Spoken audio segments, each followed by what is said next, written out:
Hi, the TAKful Creator here, and we're back. Let's get started. May God the Creator bless us. May God the Redeemer heal us. May God the Holy Spirit enlighten us.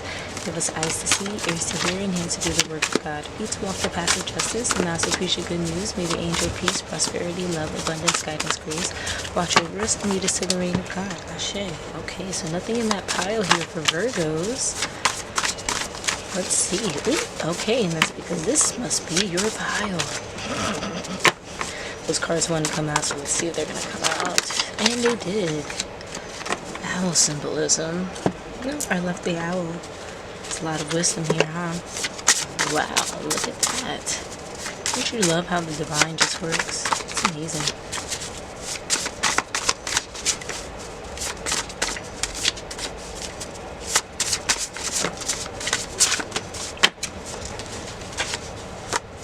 Oh, okay.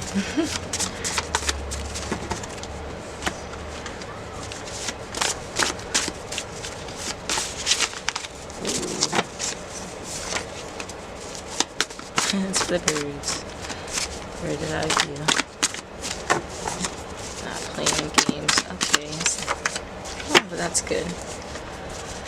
Alright, so I believe that's it. Okay, but this last card here was dogs.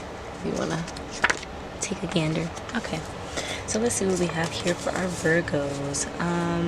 You have been protected from some kind of candle magic that was thrown your way. Just know that these light beings that are around you have seen that you have matured, and you're going to be treated as such, okay? You're going to be treated like the mature individual as you proclaim yourself to be, and that other people see in action, okay? Which is awesome for you. Oftentimes we talk about maturity, and it's a dialogue, it's conversation, it's left up into interpretation, it's based on perspective. But with this Virgo, there's very much alignment. How you speak about your progression in life, your level up, is contingent with how you are acting in life. So beautiful, beautiful. And because of that, your ascended masters, your light beings, your guides, your God, you know, the ultimate divine, because we all have the same God, but they're all here to see you in excellence. Okay, so they're smiling upon you. Why? You're moving in a very coachable light. Okay, and what does it mean to be coachable? It means that someone can instruct you, someone can show you something, someone can allow your imagination to expand in a way that nurtures your progression and the team's progression. Okay, so when we're talking about a coach normally doesn't really assist individually. That's called a mentor. So when we're speaking on coach, they're assisting multiple people with a similar goal and honing in on their individual skills to have that goal come to life, right? So what does that mean? Virgo, you have your own pathway, and you now see that pathway. But because you see your pathway, other people are able to see your pathway and assist you in that. Okay, and you're creating a great environment for them to offer assistance. Okay, as a coach, I'm telling you, no one's better than a coachable child. Like, no one is better. For one, children are innocent, children are open, children are happy and jubilant. But if they're able to be taught, that means their listening skills are where they need to be. You can see a level of maturity there, right? That nurtures collective progression. And learning that skill at such a young age is instrumental when it's time for team activities, when it's time for doing projects, when it's working at a job and having to work with other people, and you know, even with your friends, and allowing your friends to teach you stuff and you being able to teach others. Because when you're coachable, that means that people are able to rear you, show you different coaching dynamics, and you're able to learn from a plethora of different people and use those skills to teach others. So you're just expanding yourself so much more. So kudos to you, Virgo. Okay, and it's because you're at this cross of, when we're talking about coachable, you're at this cross of between playing games and not playing games. So you can see that reality is a huge video game, right? You know, that's normal, but you can also see that within this video game it's life. So you have to take care of things. You have to be particular about things. You have to use detail and use all of the innate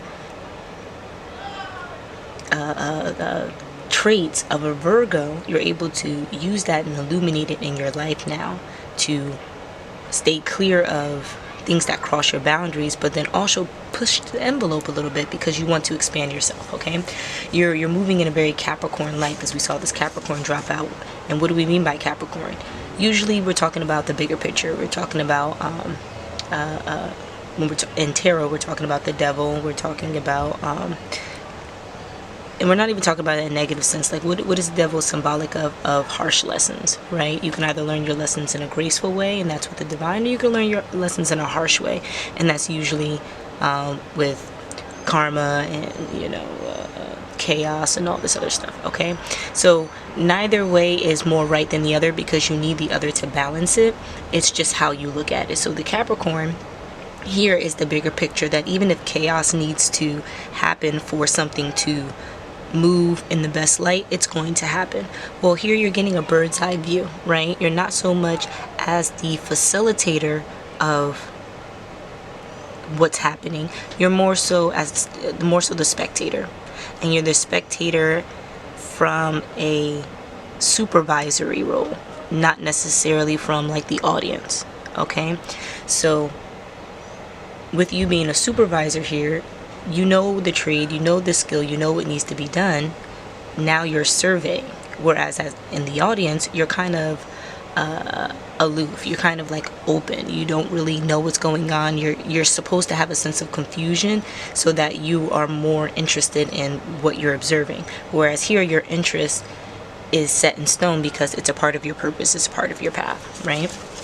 So that's great. And you're using the wisdom, and that's where we get this owl-like vibe. You're using the wisdom of your previous experiences and the experiences of those that are around you, i.e. why you're so coachable. You're using the experience of those that are around you, those that have showed positive intention on your life, to then navigate your life and also offer that positive intention to others. So that's such a beautiful thing. Let's see what, oh, big flex. See, we talk about this big, this positive thing. And what is the biggest flex here? We see you aligning more with your soul community. Okay, you are on the cusp of, you prefer no love over, kind of fake love. But then you are, again, seeking love. Like, the whole topic is of love, because on one side of the card we have much love, and on the other side we have no love. But with it being kind of in the cross, and it's pushing more to no love, you're kind of removing yourself from people who are giving fake love, because you are redefining what you view as love entirely, which is a beautiful thing. Okay, and what is that? People being deep and real, right? People being pure and authentic,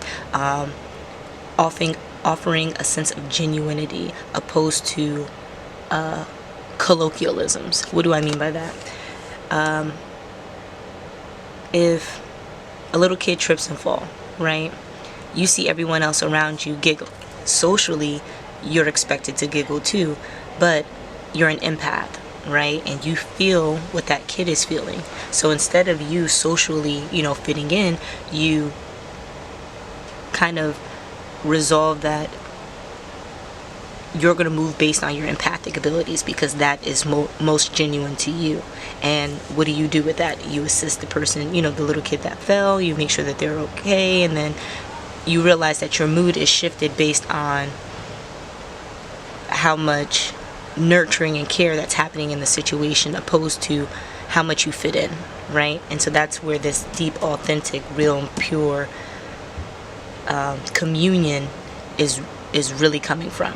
Okay, you don't want people around you that is going to, do what everyone else is doing. You want people around you that is going to do what's moral, do what's fundamental, or do what's going to push the most change that's for the positive, for the, for the ultimate good.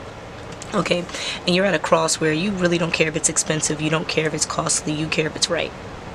And regardless of how much the payout is, you want to do what's right, whatever the right path is. And that could be because of this perfectionist vibe that Virgo generally has, but I'm getting more so you've learned that, the best things in life don't really have a price tag. Okay, and the best things in life are reciprocal. Okay, it's not like it doesn't have a price tag. You pay your money right now and then it's done. You know, you use what you paid your money on. No, like you're saying what doesn't cost is stuff that has longevity. That's what doesn't have a price tag. You know what I mean? Like an heirloom, you can put a price tag on it, but time changes, and so with the price tag, and eventually you'll realize that that heirloom only has as much significance as the person who is pushing the intention on it. Okay, so if the intentions are morals and ethics, and it's at the highest level of morals and ethics, you know, like there's nothing else that can push it out the water. So if there's nothing above that, that's the only thing that you want, stuff that is moral and ethical at that highest echelon.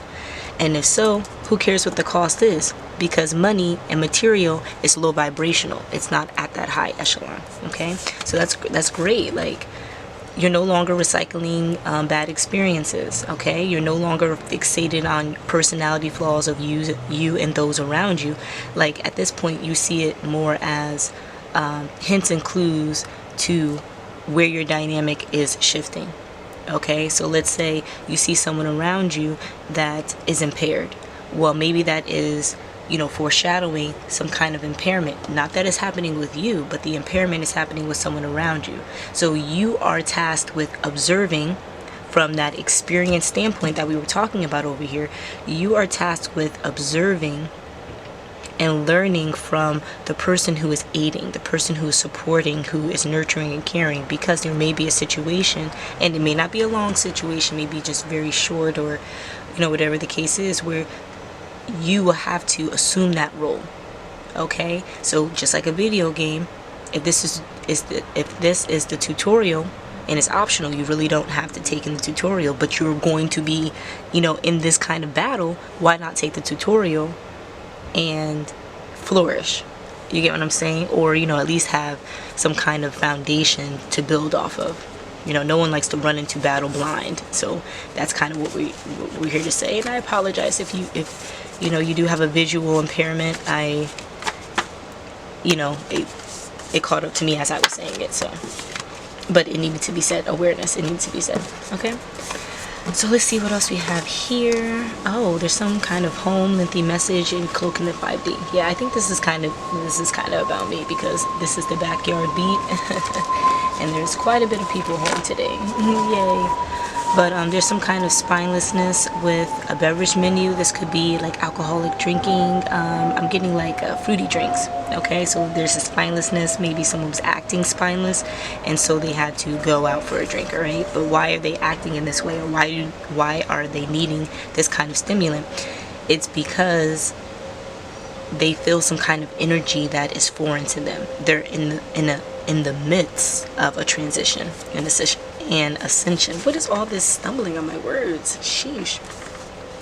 Okay, so there might be people's, you know, kind of peering into your life in a way that's pushing your boundaries. Okay, this is the spineless nature I'm kind of getting. The way that you're handling it is proving your ascension.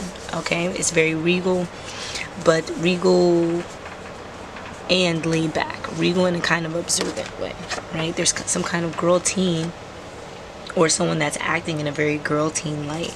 Okay, that is a Leo. She is cooking up something in the kitchen because of some kind of divine blindness, right? It's a whole joke. Is she gonna need to call an angel? Yes, she's gonna need to call an angel, because someone forged your signature, and it's going to kind of double back. So this Leo is kind of drinking away their pain, because, you know, maybe this Virgo's ascension is, in a sense, removing it. That's why this is by, you know, and most likely this Leo is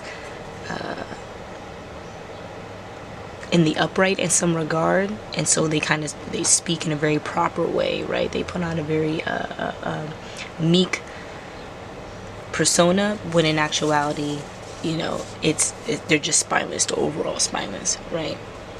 Now this meek persona is being kind of pushed out the water, and the Virgo is, you know, being proven to have matured, okay, because of the spineless nature. And the ascension symptoms of this Virgo right? Because if you are in frequency with someone, most likely you may be going through ascension at the same time, and it's all about how you handle the ascension. This Virgo is handling it with flying colors, whereas this Leo may not be doing that, right? And they're being called to kind of see the middle ground here, because right now it's kind of black and white, right? And that would be good if we were talking about crayons, you know what I mean? But like, it's not good in any other sense, because it's showing separation when we're supposed to, when we're called to push collectiveness, right? So don't let this girl teen, you know, take you away from your maturity. Okay? Alright, I think that's all. So I'll see you soon. Until the next.